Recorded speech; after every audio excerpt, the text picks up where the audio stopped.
सद्गुरु सुखराम जी महाराज ने भिन्न हो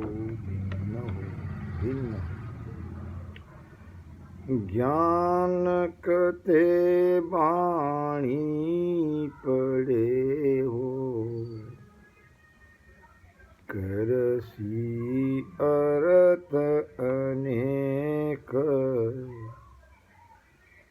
के सुख देव भरम भागसी हो नाना विद का देख। ज्ञान कथे वाणी पढ़े।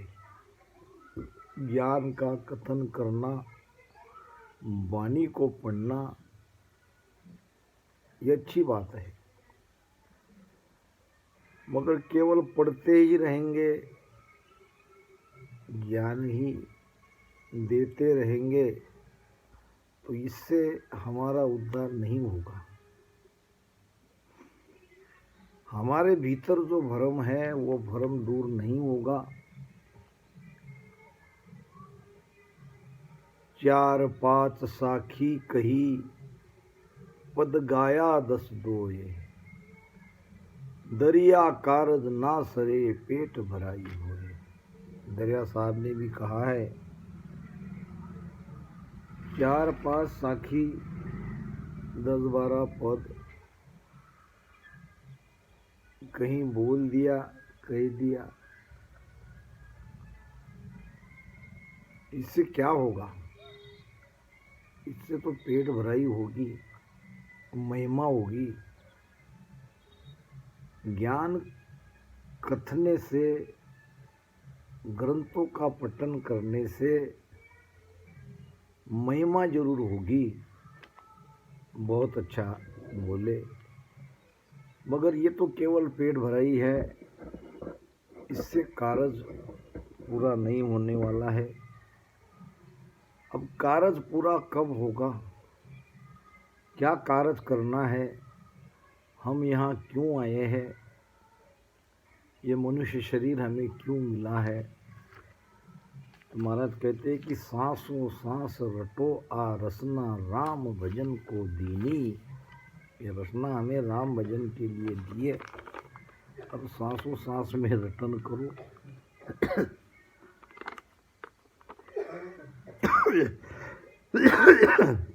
अब रटन भी क्यों करो? क्या सदगुरु के शरण में जाकर सदगुरु से आज्ञा लेकर राम नाम का रटन करने लगे तो क्या आखिरी तक रटन ही करते रहेंगे? रटन करने का कारण है वो शब्द हमारे भीतर जग जाए। जब तक वो शब्द हमारे घट में जागृत नहीं होगा तब तक भ्रम नहीं भागेगा। महाराज कहते हैं के सुख राम शब्द जोरावर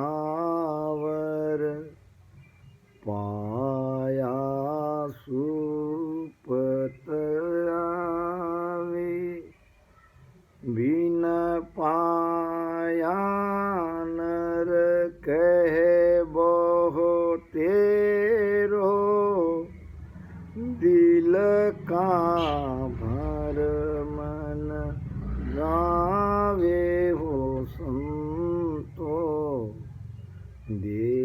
देख्याई चरज भारी अमर लोक में संत विराजे महासुरत लिव मारी वो संतो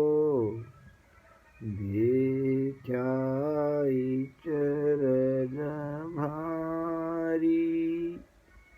के सुखराम शब्द जोरावर। शब्द कैसा है? जोरावर है, ताकतवर है, शरीर हिला के छोड़ता है, मन के परे है, सूरत के परे है। यानी मन से सूरत से हम उनको भीतर में पैदा नहीं कर सकते, जागृत नहीं कर सकते। वो तो सद्गुरु मेहर से जागता है और फिर मन सूरत के बस में नहीं रहता है कि सुखराम सबद जोरावर पाया सुपत आवे, बिन पाया नर कहे बो तेरा। अब जिन्होंने भीतर शब्द पाया ही नहीं है, जगह ही नहीं है, उसकी अनुभूति नहीं है, वो कितना भी कुछ क्यों न कहे, स्वयं का भ्रम नहीं जाएगा। दूसरा भले ही उस ज्ञान को सुन ले। मेरे गांव में एक लड़का था यानी अभी है, जो अक्सर बम्बई जाया करता था, मुंबई में काम धंधा करने के लिए। और वहाँ लगभग रहने ही चला गया था। कभी कभार त्योहार पे गांव में आता, परिवार वालों से मिलता। अब इतने 10-15 साल मुंबई में रहने के बाद मुंबई का चप्पा चप्पा वो जानता था। दादर कहाँ है, कल्याण कहाँ है, कुर्ला कहाँ है, मुलुंड कहाँ है, नाला सोपारा कहाँ है, मीरा रोड कहाँ है। ये मुंबई शहर के उपनगर है, थाना मुंबई, ये सब तो सब जगह को जानता था, सब देख चुका था। अब वो जब घर आता तो अपने छोटे भाई को ये सब बताता, ये थाने कहाँ है, कुलाबा कहाँ है, दादर कहाँ है, और किस नंबर की लोकल से वहाँ तक पहुँचना है, कहाँ से कौन सी गाड़ी कटती है, ये सब अपने भाई को बताता था। भाई भी बड़े चाव से उसकी बातें सुनता था। और बड़ा भाई जाने के बाद छोटा भाई अपने मित्रों में ये बात कहता था। बम्बई तो उसने देखी नहीं, मगर बड़ी भाई से सुनी। और वो अपने मित्रों के पास डिंक हाँकता था, कहता था, बम्बई देखी है आपने, कल्याण यहाँ है, ठाणे यहाँ है, दादर वहाँ है, यहाँ से यहाँ जाना पड़ता, वहाँ से वहाँ जाना पड़ता, यहाँ इस लोकल से जाना पड़ता, और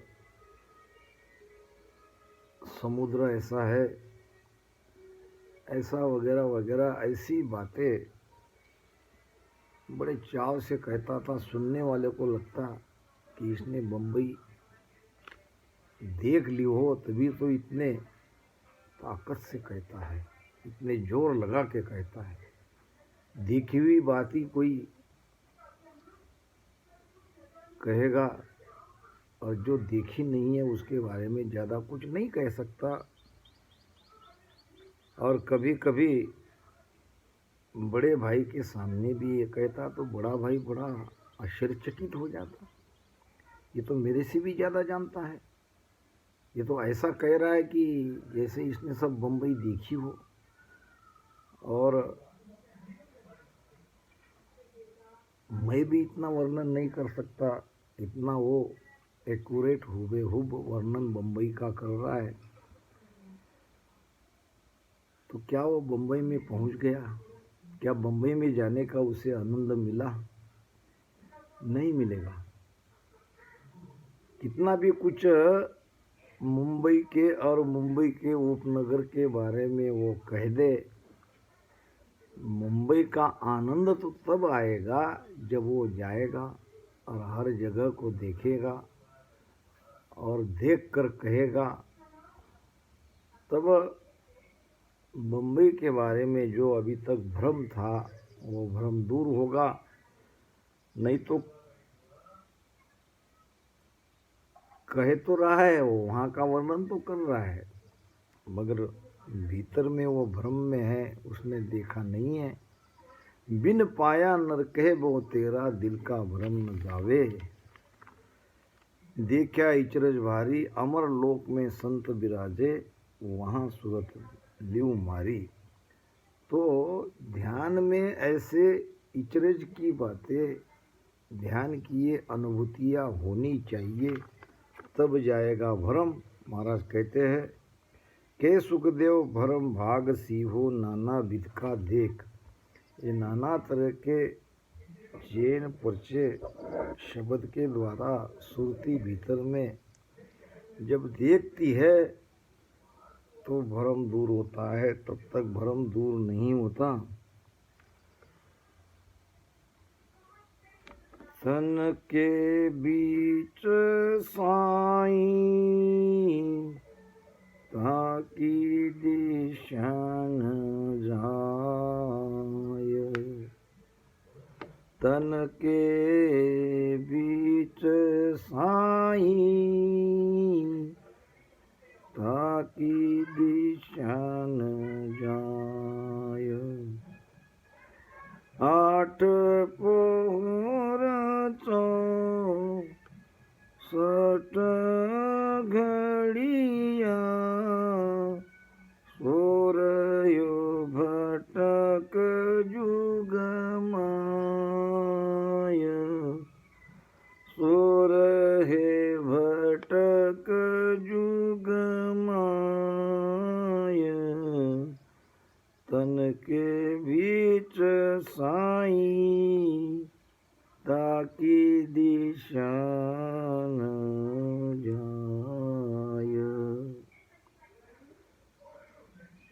भूला नर भवता फिरे, हरि धुंदन को जाय। और साहिब तो सुखराम कहे, नेड़िया है तन्माय। परमात्मा हमारे भीतर है, और भूले हुए भटके हुए भ्रमिक लोग उसे बाहर देखते हैं। साहिब तो सुखराम कहे, नेड़िया है तन्माय। परमात्मा भीतर है।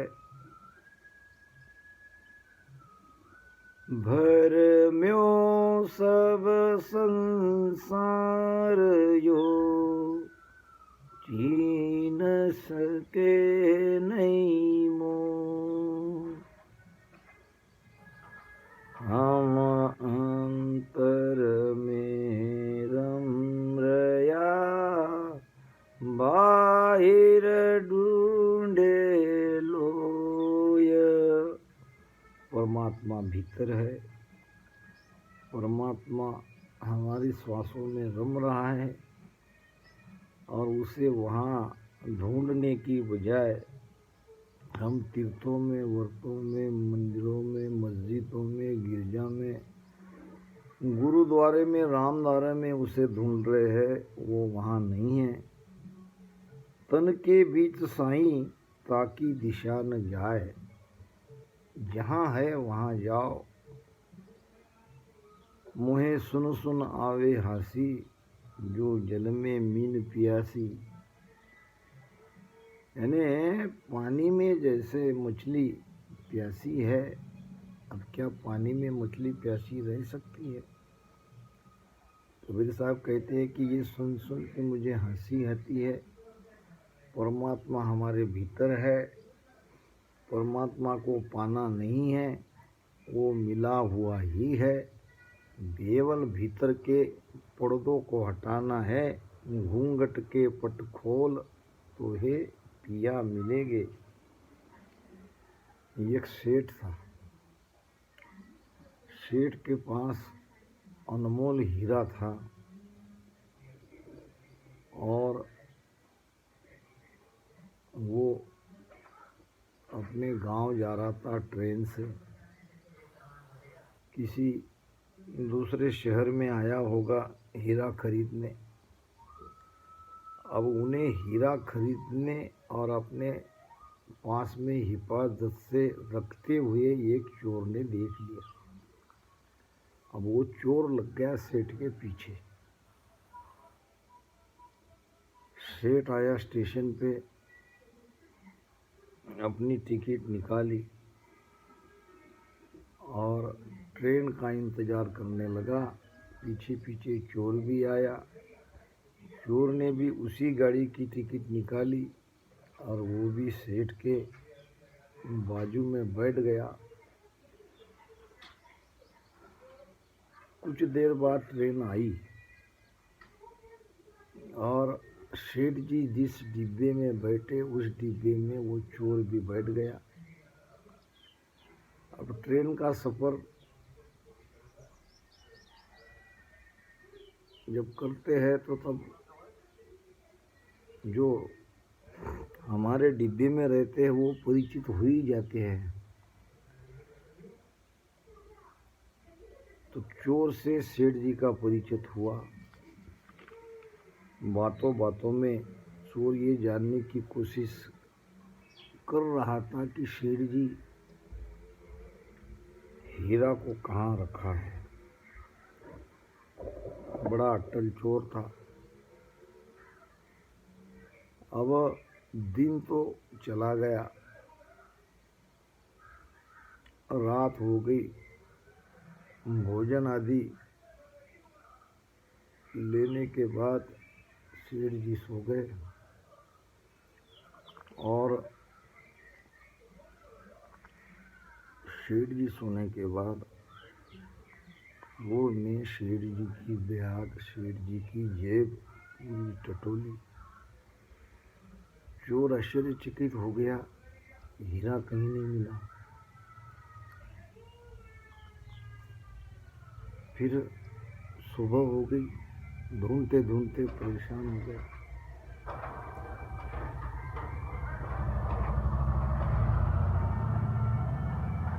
फिर धीरे धीरे ट्रेन रुक गई। अब सेठ जी उतरने लगे।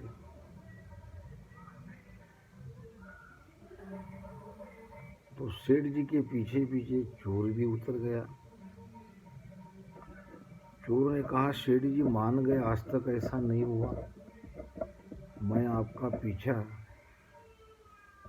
स्टेशन से स्टेशन के पहले दुकान से कर रहा हूँ। आपके पास बहुमूल्य हीरा है? सेठ ने कहा है। फिर है तो आप जब सोए थे तब तो मैंने आपकी तलाशी ली, आपके बैग के अंदर में ढूंढ लिया, वो हीरा मुझे कहीं नहीं मिला। ये कैसे संभव हुआ? सेठ जी ने मुस्कुराते हुए कहा, ये ऐसे संभव हुआ कि आपने ये बात सत्य कही है कि हीरा मैंने खरीदा, मेरे पास था, और रात में जब मैं सो गया था तो आपने मेरी बैग, मेरी जेबें को जेब में ढूंढ लिया, नहीं मिला। ये भी बात सत्य है क्योंकि तब वो हीरा वहाँ नहीं था। वो हीरा मैंने चुपके से तुम्हारी जेब में डाल दिया था और जब मैं स्टेशन आ गया, उतरने लगा तो तुम्हारी जेब से तुम्हें पता न चले इस प्रकार से वापस निकाल लिया। ये रहा हीरा और ये मैं चला। राम राम। चोर बहुत पछताने लगा। यही हाल हमारा है। परमात्मा हमारे भीतर है और हम उसे बाहर ढूंढ रहे हैं, बाहर नहीं मिलेगा। तन के बीच साईं ताकि दिशा न जाए, 8 पहर 64 घड़िया सो रहे भटक जुगमाए। अब कैसे मिलेगा? उसके लिए तो पहले सदगुरु के शरण में जाना पड़ेगा। सदगुरु वेद बताएंगे, फिर वेद से सुमिरन करना पड़ेगा। सुमिरन करने के बाद पहले शब्द जगेगा और शब्द का प्रमाण आपको मिलेगा कंठ, हृदय, नाभि में। महाराज कहते हैं, नाभ कमल में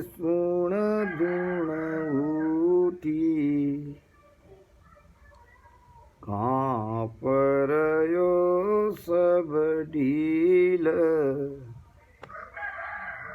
बाजा राग छत्तीसु बाजे, खुली है अगम की मील। त्रिकुटी माय जाए जन बैठा, जब त्रिकुटी में ध्यान आता है तब वहाँ त्रिकुट नाभ कमल में सुन धुन उठी। त्रिकुटी के पहले आता है नाभि, और नाभि में जब ध्यान आता है तो शब्द की ध्वनि सारे शरीर में होने लगती है। नाभि में है समान वायु, समान वायु के द्वारा ये शब्द सारे शरीर में फैलता है। कांप रहो सब डील, डील कहते हैं शरीर को, कांपना कहते हैं धूजना, धूजता है सारा शरीर, धूजता है। जूं तन कापे ठंड सूरे, प्रगट छाणे नाय, के सुखदेव सब सामलो रे, शब्द लग्यो उर्माए। ये शब्द का प्रताप है। और बाजा राग छत्तीसु बाजे, ये जो ध्वनि सुनाई देती है इसमें 36 प्रकार के राग रागिनियाँ हैं, और खुली है अगम की मील, यानी अगम देश का रास्ता तब खुल गया। जब ये बाजे सुनाई देने लगे तो समझो कि हम उस रास्ते से अब जाने वाले हैं, वो रास्ता खुल गया। आत्म बीण नाभ घर जागी, आत्म बीण नाभ घर जागी, शंकरी घोर गीगन घर लागी, शंकरी घोर गीगन घर लागी, अनहद झालर भंवर गुंजारा, अनहद झालर भंवर गुंजारा, हाय वहाँ तो मुरली रे, वहाँ तो मुरली री टेर निहारिए, मारा गुराजी राधेश, चालो ये सैया मारी, मारा सुकर सागर, मारा जीवारा तारण, सायब माब से। दूसरे तरह से महाराज ने समझाया है, ये आत्म बीन नाभकर बागी, आत्मा को बीन की उपमा दी है। क्या आत्मा नाभि में है? क्या आत्मा सारे शरीर में नहीं है? वो तो सब शरीर में व्यापक है, मगर नाभि में वो सबसे अधिक नज़दीक है। क्योंकि जब हम माता के गर्भ में रहते हैं तो नाभि से एक नाड़ जुड़ती है माता की नाभि से, और माता की नाभि से माता जो कुछ खाती है वो घटक, वो अन्न द्रव्य उस नाड़ के द्वारा हमें मिलता है। यानी नाड़ से या नाभि में हम आत्मा के सबसे नज़दीक हैं। दूसरी बात, जब हम माता के गर्भ में रहते हैं तब वहाँ नाक से श्वासोच्छ्वास नहीं लिया जाता है, तब हम नाभि से ही श्वासोच्छ्वास लेते हैं।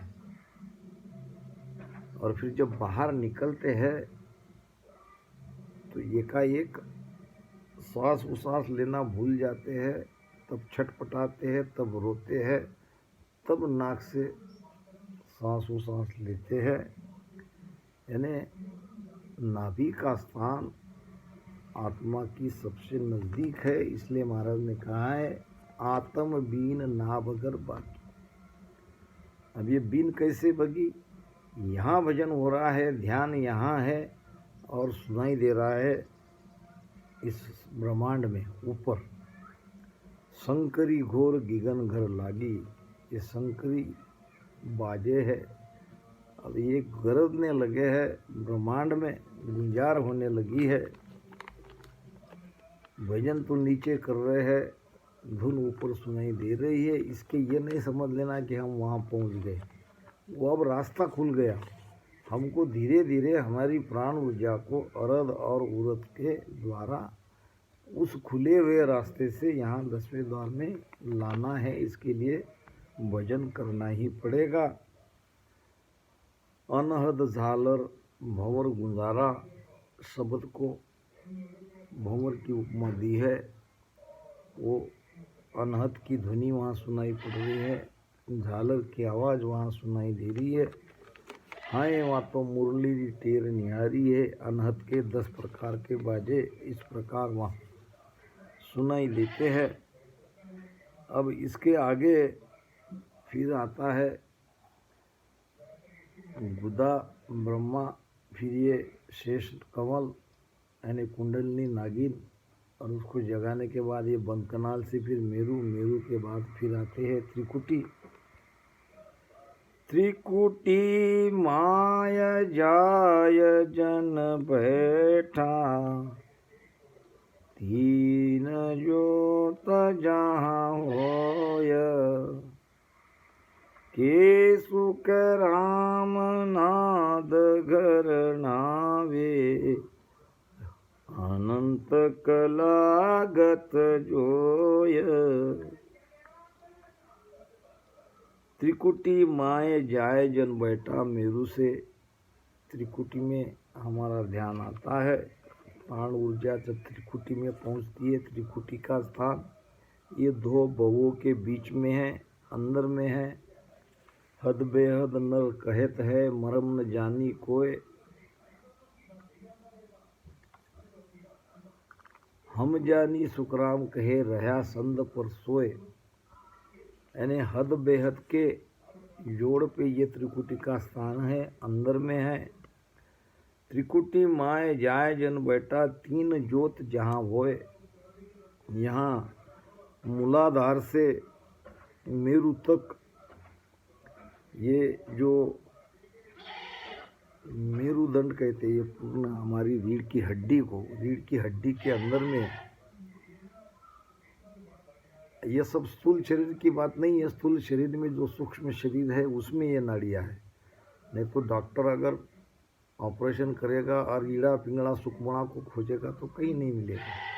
ये स्थूल शरीर के अंदर में सूक्ष्म शरीर है, और ये रीढ़ की हड्डी के अंदर से ये टेढ़ी मेढ़ी जिसको बीच बीच में गांठे है, ये सुषुम्ना नाड़ी और दाई बाई ईड़ा पिंगड़ा, ये कहने के लिए नाड़ियाँ है। ये ब्लड सर्कुलर इसमें से नहीं होता है, केवल प्राणों का स्पंदन इस नाड़ियों के द्वारा होती है। यानी एक रास्ता है ऐसा नीचे से ऊपर चढ़ने का। जैसे विमान आकाश में उड़ता है तो विमान तो कोई रास्ता नहीं है, मगर एक दिशा में वो जाता है, एक दिशा में आता है। इस प्रकार रीढ़ की हड्डी के अंदर से ये प्राण ऊर्जा जब ऊपर चढ़ती है तो दाई बाई ईड़ा पिंगड़ा यहाँ तक मेरू आने के बाद ये तीनों नाड़ियाँ 3 तरफ से, इधर से ईड़ा, इधर से पिंगड़ा और बीच से सुकमणा, ये तीनों नाड़ियाँ वहाँ त्रिकुटी में मिलती है। इसको कहते हैं त्रिवेणी संगम। त्रिकुटी माय जाय जन बैठा, 3 जोत जहाँ हो, यही 3 ज्योति है, 3 नाड़ियाँ है, 3 नदियाँ है। और के सुखराम नाद गरनावे, जब ये तीनों नाड़ियाँ त्रिकुटी में आके मिलती है तो वहाँ नाद यानी ध्वनि, बहुत ज़ोरदार ध्वनि सुनाई पड़ती है। और अब इस अनंत कलागत जो है यानी इस ध्वनि की आगे अनंत कला में परिवर्तित होती है। नाद से अनाहत में, अनाहत से 10 प्रकार के बाजों में ये ध्वनियाँ सुनाई पड़ती है। बाजा सुन सुन बहु छे आवे, मुख पर बरसे नूरा हो। ये त्रिकुटी में जब ध्यान आता है तो ध्यानी का चेहरा चमकने लगता है, दूर से ही दिखाई देता है कि ये ध्यानी है। चेहरे में एक अलौकिक तेज रहता है। दोय पाकरो कमल त्रिकुटी, निर्कत है जन पूरा, अड़ा पिंगला सुकमण जागे, मुख पर बरसे नूरा। यानी त्रिकुटी के स्थान में जब हमारा ध्यान आता है तो वो ध्यानी पक्का ध्यानी कहलाएगा, क्योंकि अब वो जाएगा ब्रह्म के बेहद में। अब उसने 3 लोक को पार किया है। दरिया त्रिकुटी संद में, दोय पंख मजार, निराकार एके दिशा आकार। ये वहाँ के 2 पाक है।